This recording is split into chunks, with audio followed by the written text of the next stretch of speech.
درمیان میں دریائے دجلہ ہے اور ایک طرف جانب کرف ہے جس طرح معروف کرخی جو ہے ان کا مزار ہے، دوسری جانب رصافہ ہے۔ تو وہ جو جس نے دہریوں نے آ کے مناظرہ کرنا تھا وہ دوسری جانب سے یہ جو امام صاحب والی جانب ہے ادھر آئے، تو آپ نے فرمایا کہ چلو مناظرہ اس پر تو بعد میں کرتے ہیں، آپ یعنی امام صاحب ان کے پاس پہنچے تو آپ نے کہا کہ چلو وہ جو بات ہے وہ تو بعد میں کرتے ہیں، لیکن آج میں نے تو ایک عجیب منظر دیکھا کہ دیکھتے دیکھتے ایک درخت جو ہے وہ گرا ہے، اس کے پھٹے بن گئے ہیں، فوراً ہی وہ جڑ گئے ہیں اور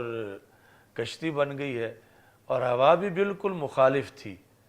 اور کشتی چلانے والا بھی کوئی نہیں تھا، تو مخالف سمت میں کشتی چلتی آئی ہے اور اس طرح میں یہاں پہنچ گیا۔ تو انہوں نے کہا کہ آپ کے بارے میں تو سنا تھا کہ آپ بہت زیادہ زیرک، عقل مند، سمجھدار ہیں،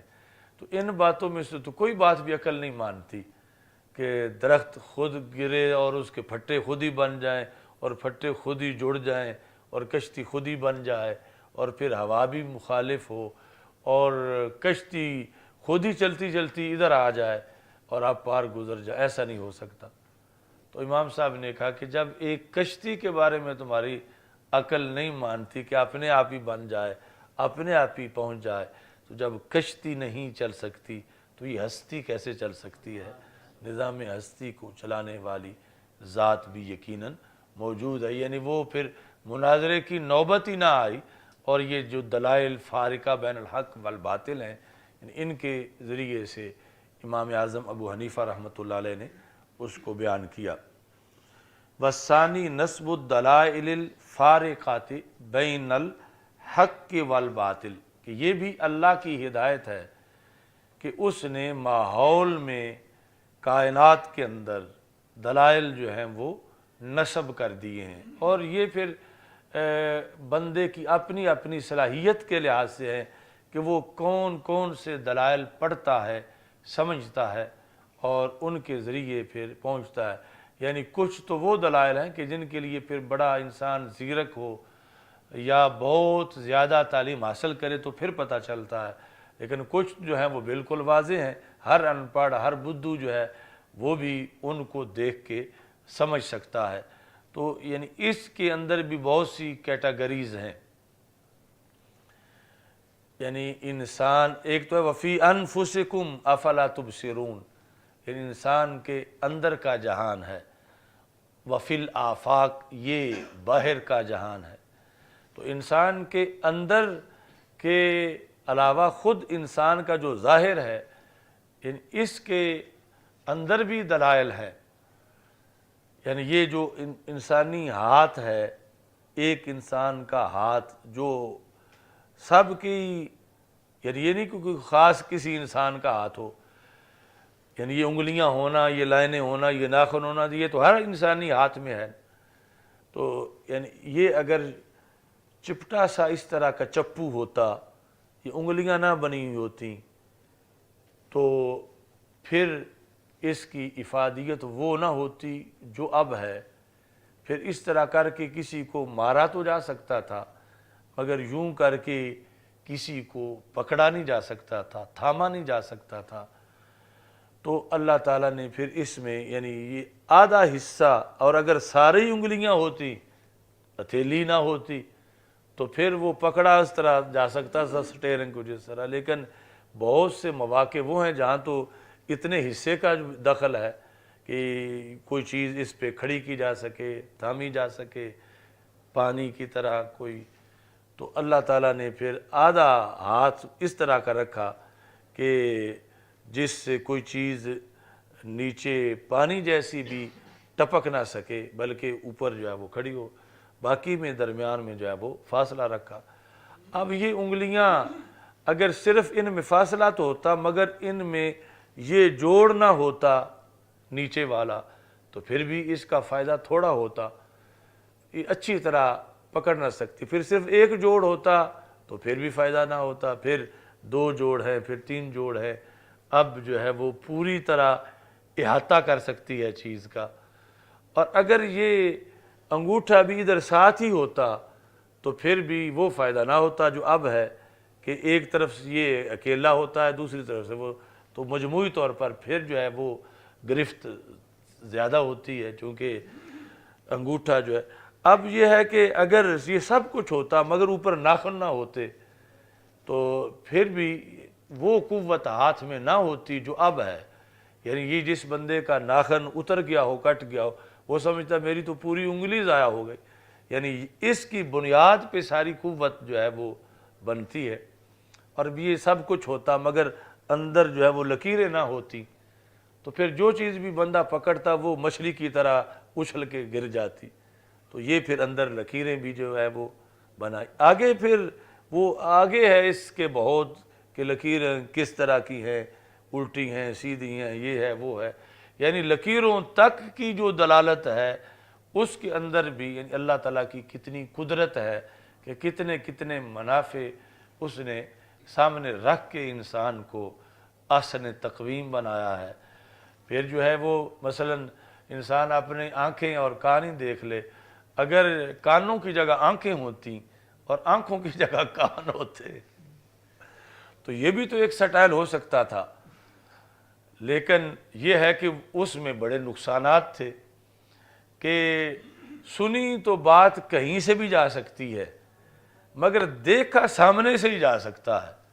اب آنکھیں دائیں بائیں جو ہیں وہ دیکھ نہیں سکتے، پھیرنا پڑے گا منہ، لیکن کان سائیڈوں پہ بھی ہیں تو سن رہے ہیں۔ تو اگر یہاں آنکھیں ہوتی یہاں کان ہوتے تو پھر ہر بندہ ٹکراتا رہتا، کبھی دیوار کے ساتھ، کبھی کسی کے ساتھ، کبھی کہیں گر جاتا، تو کتنا نقصان ہوتا۔ تو یہ یعنی صرف انسان اپنے ظاہر کو ہی دیکھے، باطن تو ابھی بڑی دور کی بات ہے، تو اس سے یعنی اس کو یہ پتہ چلے کہ اللہ نے کتنے دلائل نصب کیے ہیں جو صلاح اور فساد کے درمیان فرق کرتے ہیں اور حق اور باطل کے درمیان فرق کرتے ہیں۔ یہ ایک جنس ہے ہدایت کی دلائل فارقہ کے لحاظ سے۔ الحمدللہ رب العالمین والعاقبۃ للمتقین والصلاۃ والسلام علی رسول الکریم۔ استغفر اللہ لا الہ الا اللہ وحدہ لا شریک لہ لہ الملک ولہ الحمد وہو علی کل شیء قدیر۔ اللہم بارک اللہم بارک اللہم بارک اللہم بارک۔ ربنا آتنا من لدنک رحمۃ وہیئ لنا من امرنا رشدا۔ وصلی اللہ تعالی